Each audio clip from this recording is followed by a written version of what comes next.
Sometimes when we're given a double integral over domain, the integral can be very difficult because the domain over which we're integrating can be very difficult to set up.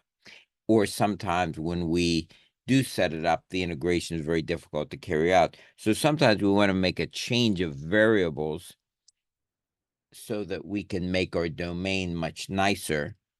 And that's what we're going to look at here. We're going to change of variables in double integrals. And so, and the way we do this is that we will say define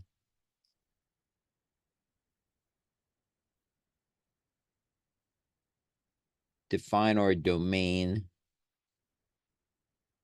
in terms of new variables.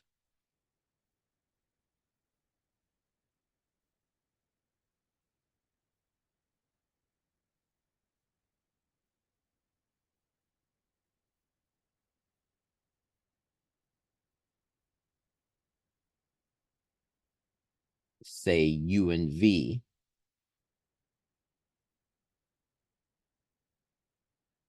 And then we'll define some functions related to these. Then we'll define, say, x is some function.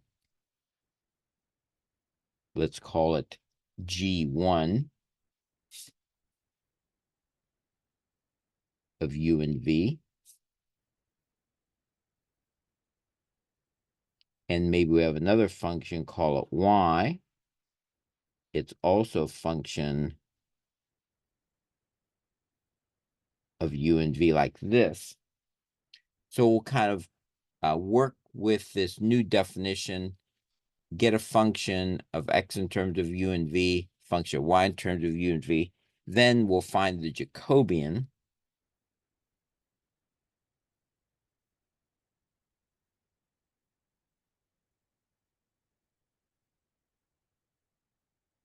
Remember, the Jacobian would be dx du, dx dv, dy du, dy dv, like this. And then find the determinant of this, and then put everything into our equation. So, for example, let's say you're integrating over some domain.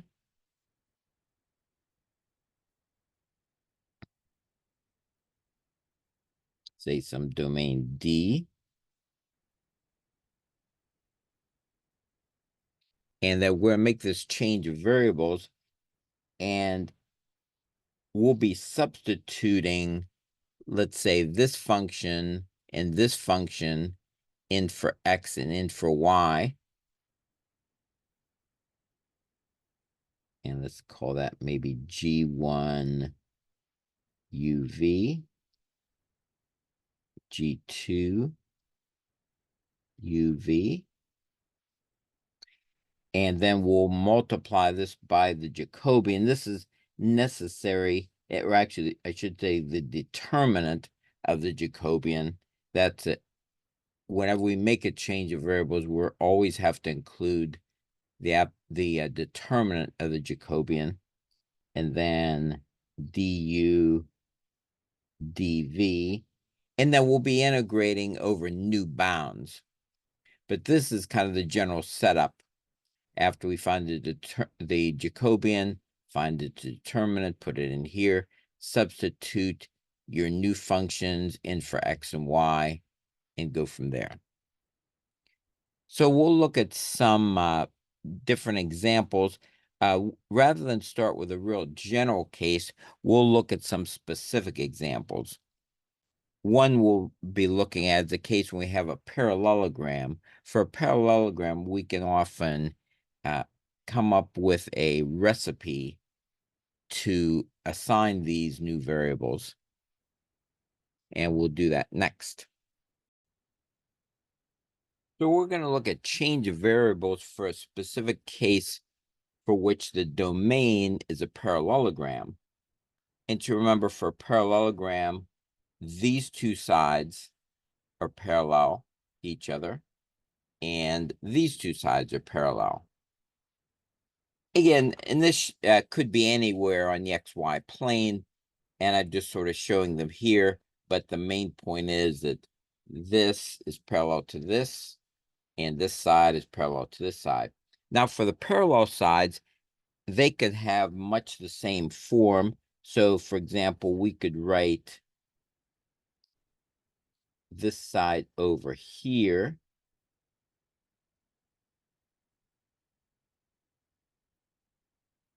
is maybe ax plus by equals c1.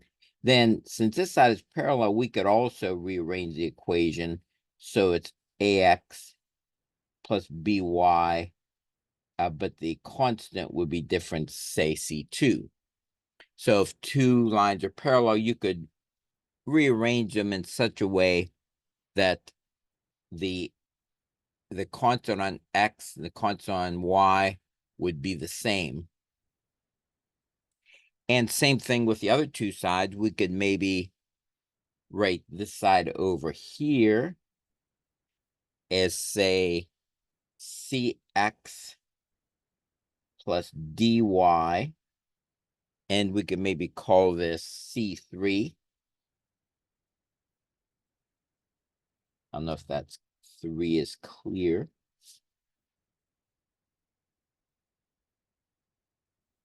And then we could call this side over here cx plus dy equals c4, like this. So now we have our sides named in this way. So now what we want to do is we would like to work with these to make a good change of variables.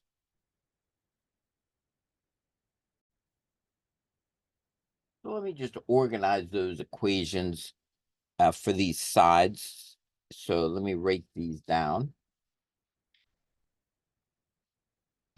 Ax plus by is c1. Ax plus by is c2. And let me put the other two sides over here. Cx plus dy equals c3. Cx plus dy equals c4. So what we would like to do now is try to think of a good change of variables that'll make that parallelogram into a nice shape. Now, notice over here, these two equations are the same. So what if we assigned u to this form of an equation? So let's say assign u equals ax plus by. And then over here, we could maybe assign v equals cx plus dy. So now, since we've made this assignment, what is this going to mean? This is going to mean that, so u is equal to this, which is the same as this. So u is going to be equal to c1 on the one side,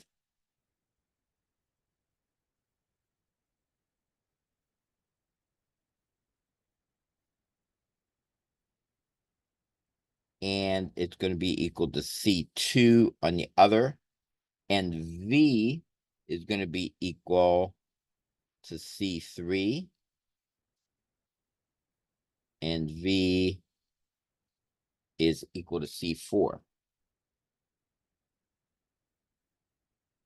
So let's take a look at this.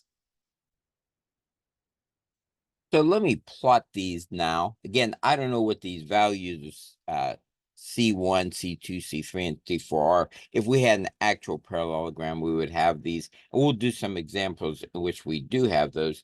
But whatever these values are, again, we don't know if they're positive or negative, but we can see that the sides are all constants. So if we plot these on a UV plane, we will get something like this. Again, I'm just going to put them on here because I don't know where. Let me just make them positive. They won't necessarily be positive, but let's suppose maybe that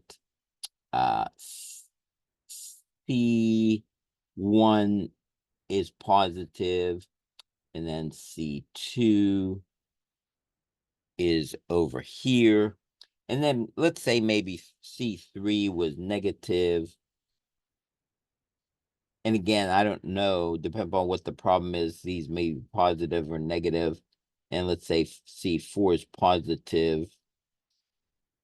And so we're told here that C1, that one side is defined as equal to the constant C1. So U is a constant C1. And so it might look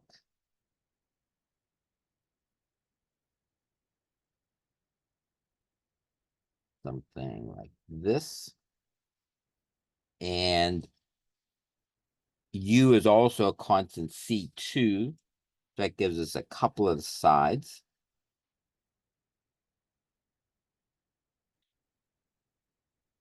And then we're told that V is a constant C3 and a constant C4. That gives us the other sides. So let me just put these in like this.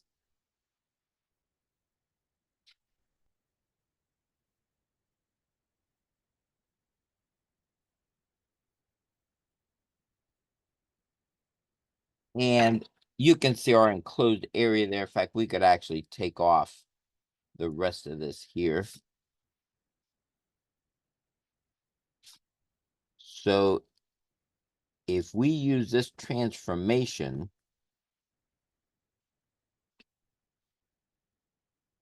that we have right here,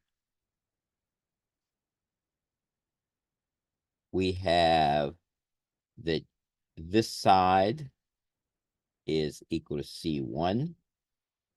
This side is equal to C2.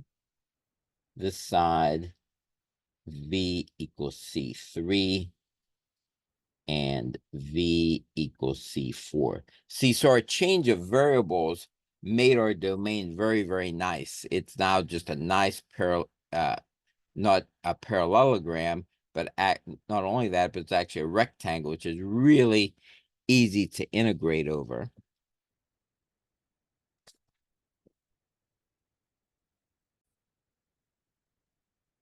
So whenever we have a parallelogram, we're going to assign the sides linear equations like we normally do, get them into these forms,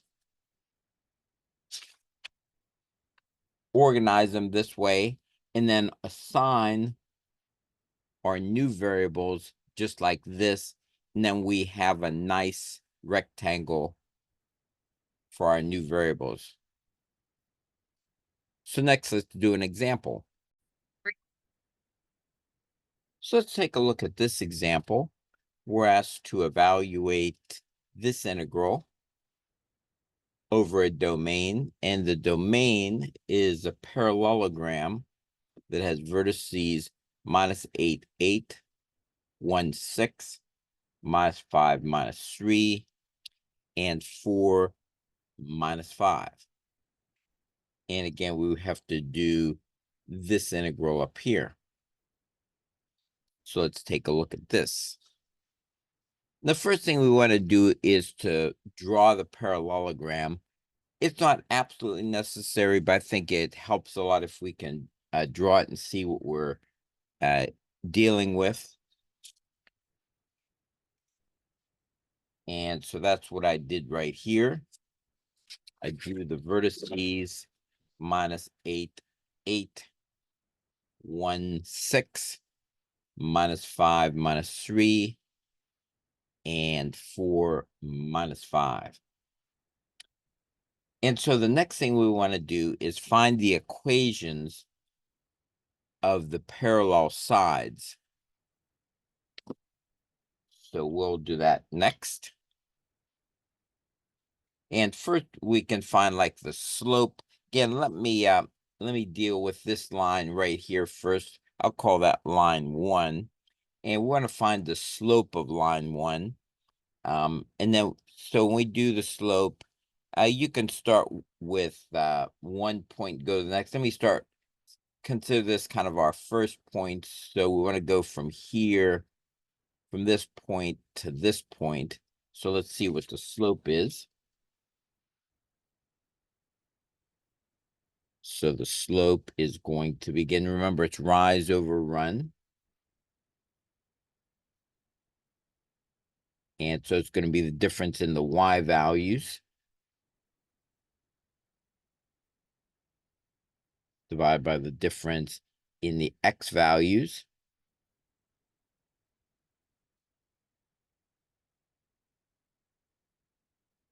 And so that's going to give us 11 divided by -3 minus 11/3.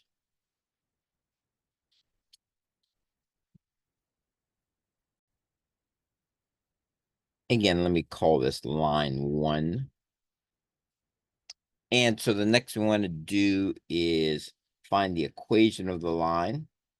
Remember, the equation of a line is given by this, where m is the slope and x naught, y naught for any points on the line. And so we can pick either of those points. Let me again pick the point 8 minus 8, 8. And so that's going to be this minus 11/3 x minus a minus 8. And we can distribute this 11/3 x, and this will be positive, but then negative again. We multiply that, so that'll be what, minus 88 thirds plus 8.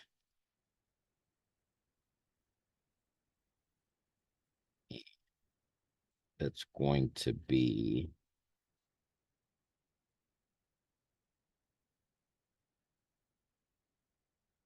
and then if we make a common denominator here, 24 thirds.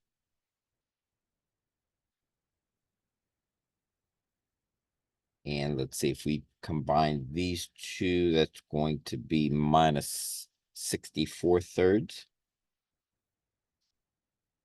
Like that.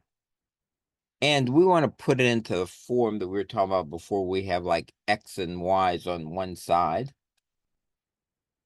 And so we can bring this over to the left. That'll give us 11/3 x plus y equals minus 64 thirds. Then finally, we would like to get rid of the denominator. It's not necessary, but it'll help us, I think, later. So let's just multiply through by 3.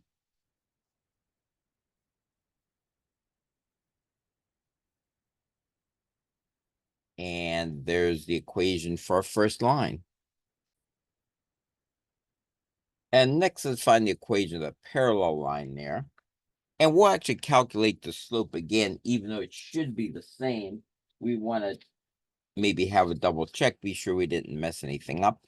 And again, let me call that line 2.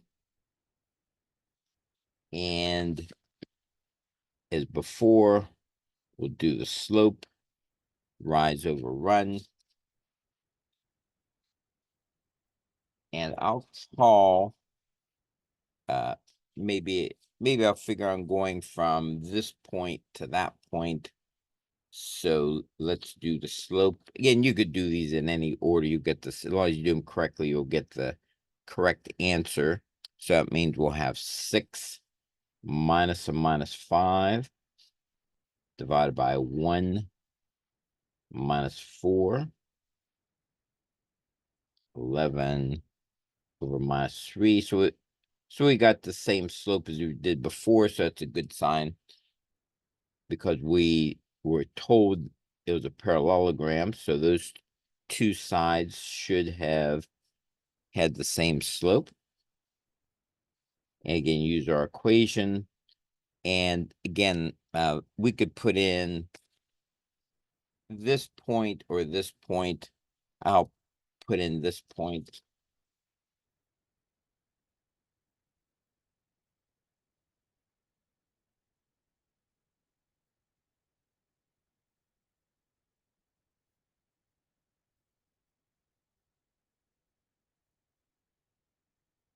And again, I'll distribute this minus 11/3 x, and that'll be plus 11/3.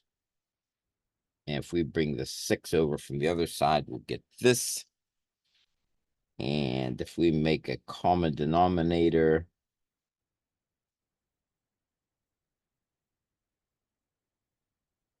what is that? 8, 6, 3 is 18.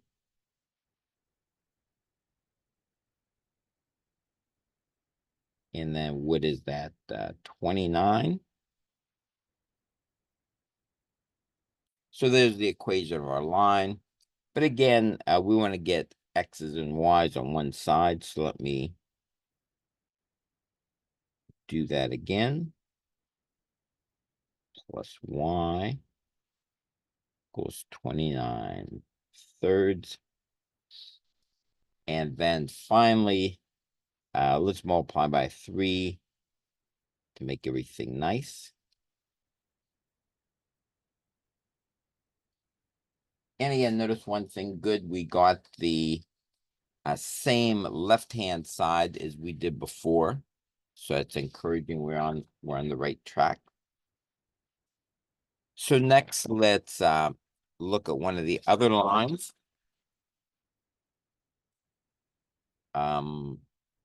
It doesn't really matter which one. Let me do this bottom one here.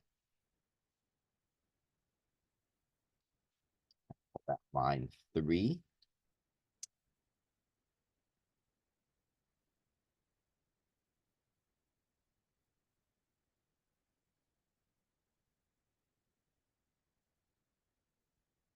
And it's going to be minus 5.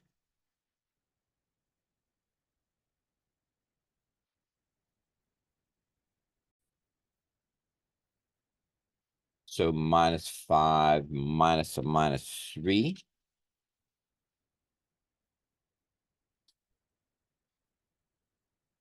Divided by 4 minus a minus 5.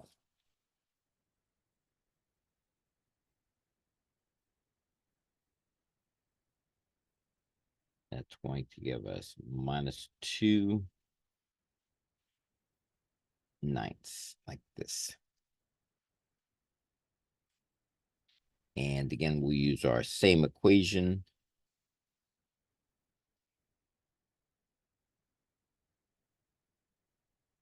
And we could pick either point on the line. I'll pick, again, for my point, I'll pick this one right here.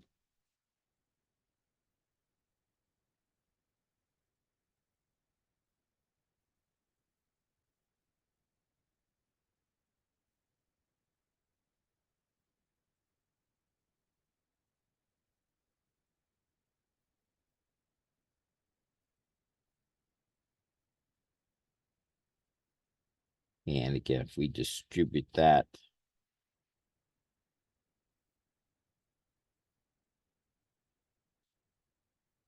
and this will be positive, bring it over the other side, that's going to be negative.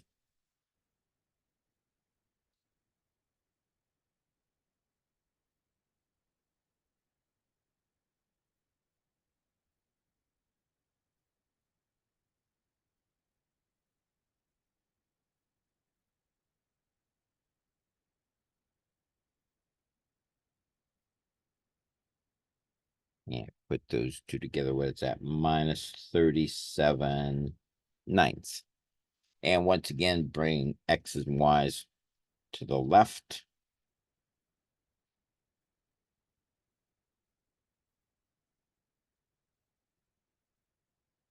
And multiply by 9 this time. And so it'll be 2x plus 9y equal minus 37, like this.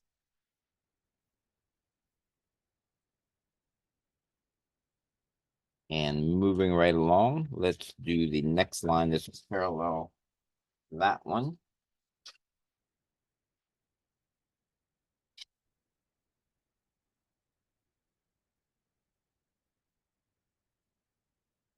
Call this line 4.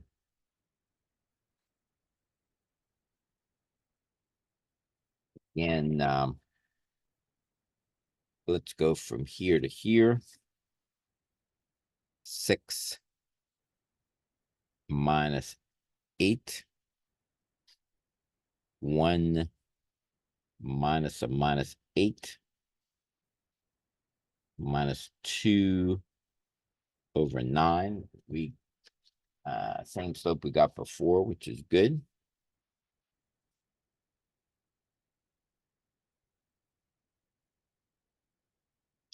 And then pick a point on the line. Let me do the point 1, 6.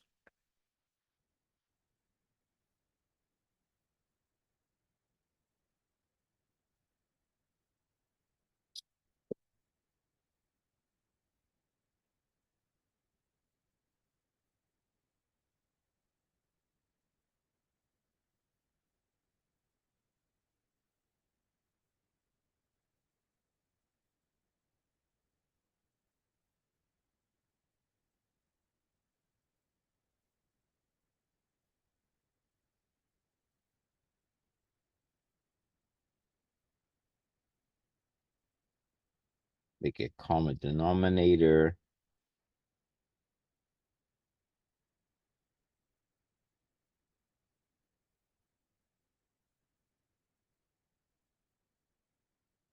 That. And just like before, bring everything over to, bring all the variables to the left.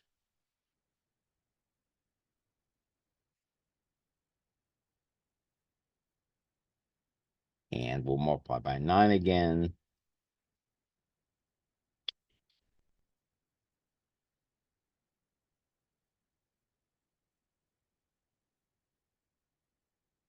And we get that.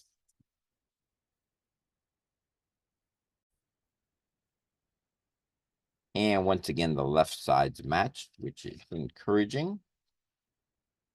So let's kind of line up our equations and kind of see where we're at.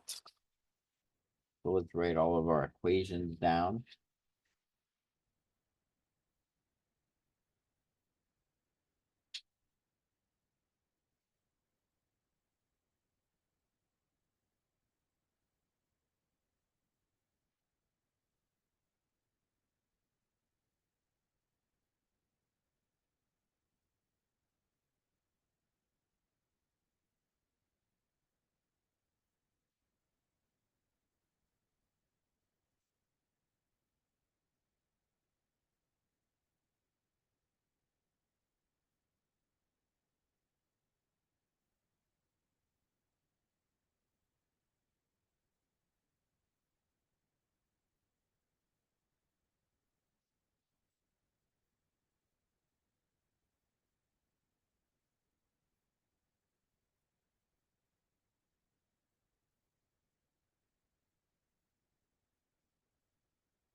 And just like before then, you can see here, these two equations are equal to constants.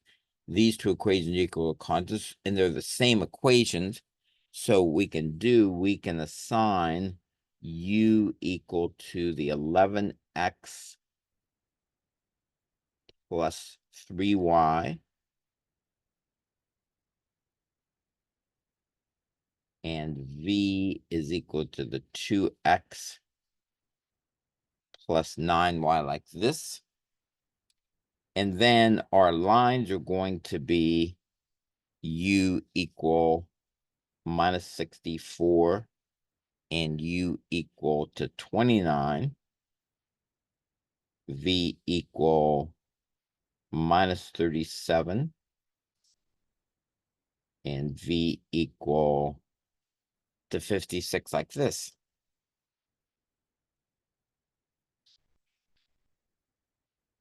And let's go ahead and plot these. They don't have to be plotted perfectly. In fact, you know, we could actually probably even get away without plotting them, but sometimes it's nice just to get a picture of what we're doing.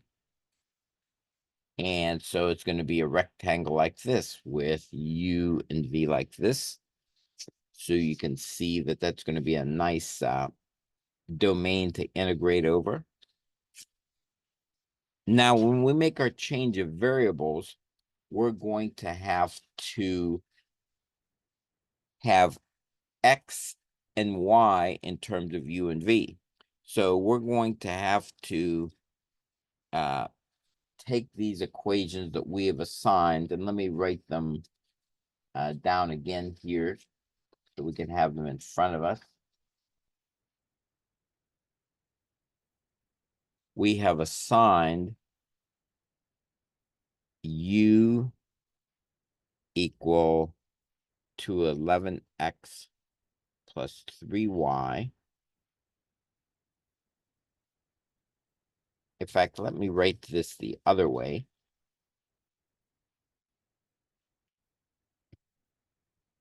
You'll see in a minute here why that'll be a little bit easier. So in other words, we're going to write, we assigned 11x plus y was equal to u.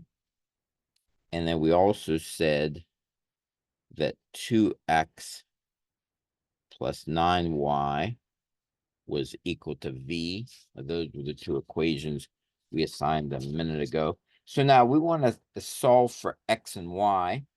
And so we can do this in several ways.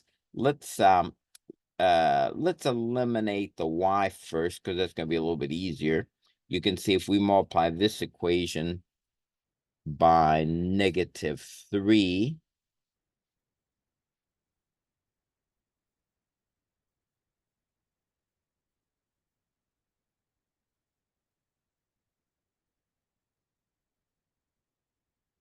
and add it to the second equation, we can get something in terms of x.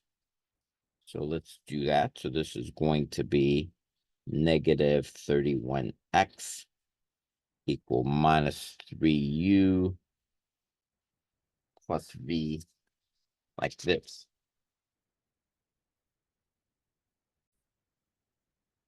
Then we can divide by -31. And that'll give us 331u minus 1 over 31v like this.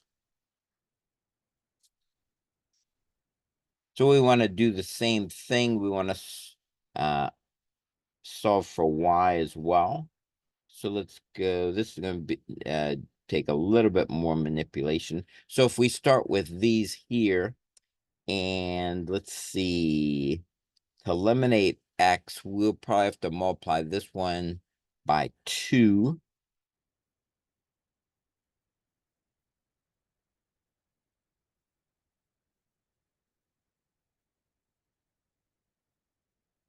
And then we can multiply this one, what, by -11.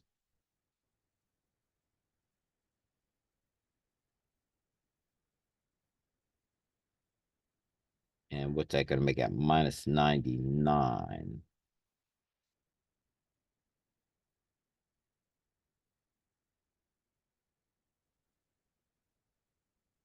And then if we add these together, the x's will disappear. Then we'll have -93y is equal to 2u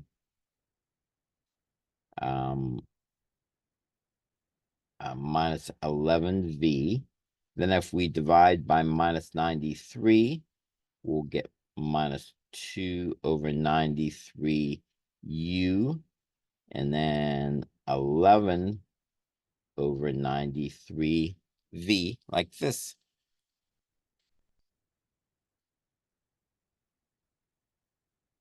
So those are our transformation equations. And so now we can find the Jacobian. So remember, the Jacobian is going to be the derivative of each of these functions with respect to u and v. So let me write this down. So this is going to be j is going to be equal to, and let me go ahead and put the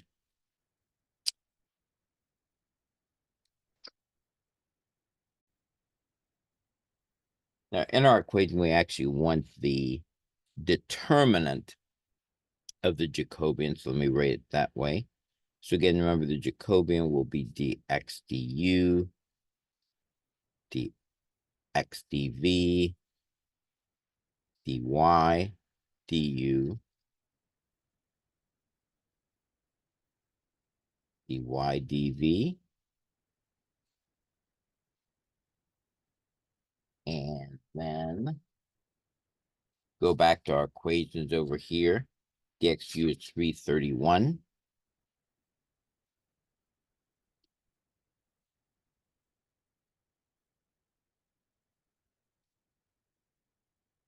dx dv is minus 1 over 31.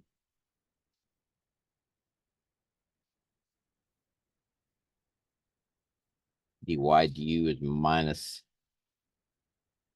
2 over 93. dy dv is 11 over 93. So let me find the determinant next. And so again, that's this one. These two multiplied. I'm not going to multiply out the denominator. And then minus.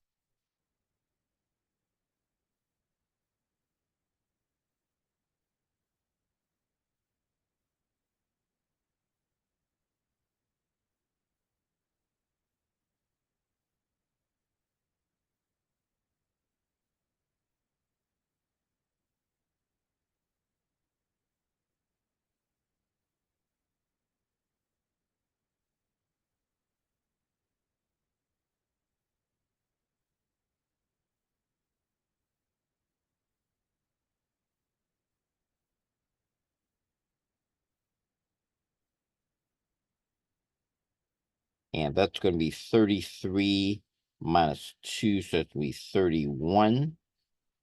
And like I said, I'm going to leave these unchanged. Notice we can cancel these. So that's going to be 1 over 93 is going to be the determinant of our Jacobian. So let's then go to the next step. And so we can now actually set up the integral. Was originally given as 31xy minus 5 dx dy.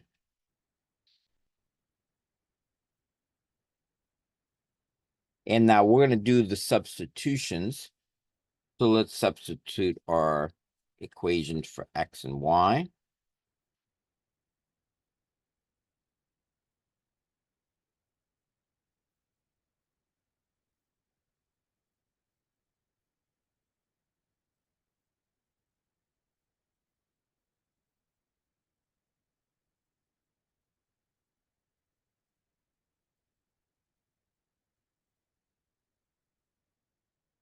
So we have those in, then minus 5.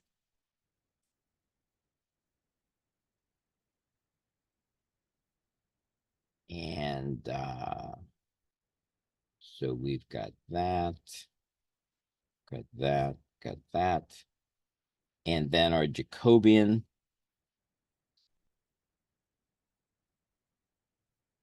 And then du dv, like this. And let's see, we can simplify this a tiny bit. First of all, let me bring this 1/93 completely out of the integral. And over here, notice we can factor out a 1/31. And so those two are going to cancel. See that? If we bring this out and cancel those. So let's just make that 1.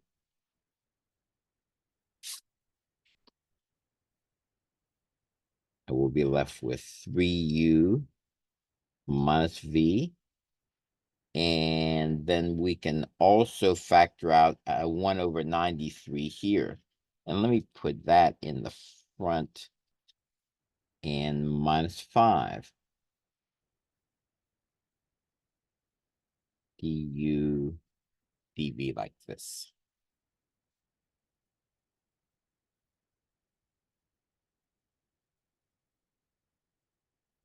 And what are our bounds? We'll have to look back at our rectangle to see what our bounds are. They're from, on u, they're going to be from u equals minus 64 to 29. And on v, from minus 37 to 56. Like this. So getting to this point was really the hardest part. So getting the integrals set up like this or like this. And so from this point on, it's just a matter of doing the integration, so which is not difficult. So I'm just going to write down the answer for this here. And this came out to be negative 21,366.8 was the final answer. And again, just a matter of doing the integration. It's pretty tedious and pretty long, but you could probably put this into an integrate, some kind of a automatic integrator like Wolfram or something like that, and to get the answer. But getting to this point was the hard part.